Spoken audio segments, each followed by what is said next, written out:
జై శ్రీరామ్, జై శ్రీరామ్, జై శ్రీరామ్. భారతదేశం గర్వించకదగ్గ ఒక గొప్ప ఘట్టం ఆసన్నమైంది. శతాబ్దాల నిరీక్షణ, దశాబ్దాల కోరిక, ఎన్నో కష్టాలని అధిగమించి రాజా రామచంద్ర స్వామి వారు కొలువు తెరబోతున్నారు. ఈరోజు అయోధ్యాపురిలో మధ్యాహ్నం 12:20 ఆ రామ్లల్లా శ్యామల వర్ణంతో అక్కడ ప్రతిష్ఠింపబోతున్నారు. ఆ అయోధ్య అంతా కూడాను చాలా అద్భుతంగా ఇలలో కలియుగ వైకుంఠంగా మారిపోయిందండి.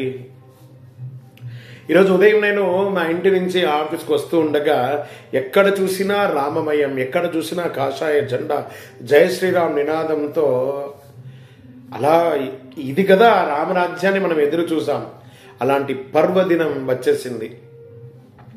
అట్టహాసంగా జరుగుతున్నటువంటి ఈరోజు 12:20 అన్ని టీవీ ఛానల్లోనూ లైవ్ పెడుతున్నారు. భక్తులందరూ కూడాను రామజ్యోతిని వెలిగించండి. 12:20 మంగళహారతి ఇవ్వండి. మీ యొక్క స్థానం నుండే ఆ రాముడికి మీరు ఎక్కడ ఉంటే అదే అయోధ్య, ఎక్కడ ఉంటే అక్కడే రాముడు ఉన్నాడు. జై శ్రీరామ్, జై శ్రీరామ్ అని చెప్పి అలా చూస్తూ ఉండగా పులకించిపోతుందండి శరీరం. ఆనంద బాష్పాలు వచ్చేస్తున్నాయి. రాముని విగ్రహ ప్రతిష్ఠ అంటే రాముడికి మనం చేయడం ఏంటి అంటే చేయించుకుంటున్నాడు. భక్తులారా, మీ అందరికీ ఇది ఒక మహత్తరమైనటువంటి భాగ్యం. రాముడే మనకిచ్చినటువంటి ఇది ఒక భాగ్యం. ఆసేతు హిమాచలం ప్రపంచ దేశాల దగ్గర నుంచి ఈ రాముని యొక్క విగ్రహ ప్రతిష్టకు ఎదురు చూస్తున్నారు.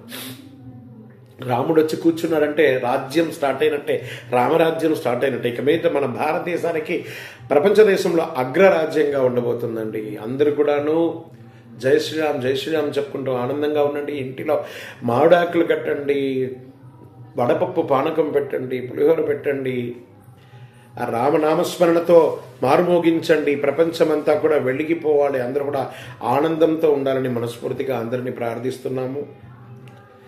జై శ్రీరామ్, జై శ్రీరామ్, జై శ్రీరామ్. శ్రీరామ రామ రామేతి రమే రామే మనోరమే సహస్రనామ తత్తుల్యం రామనామవరాననే. జై శ్రీరామ్, జై శ్రీరామ్, జై శ్రీరామ్. పులకించిపోవాలి ఈ యొక్క నామంతో. జై శ్రీరామ్.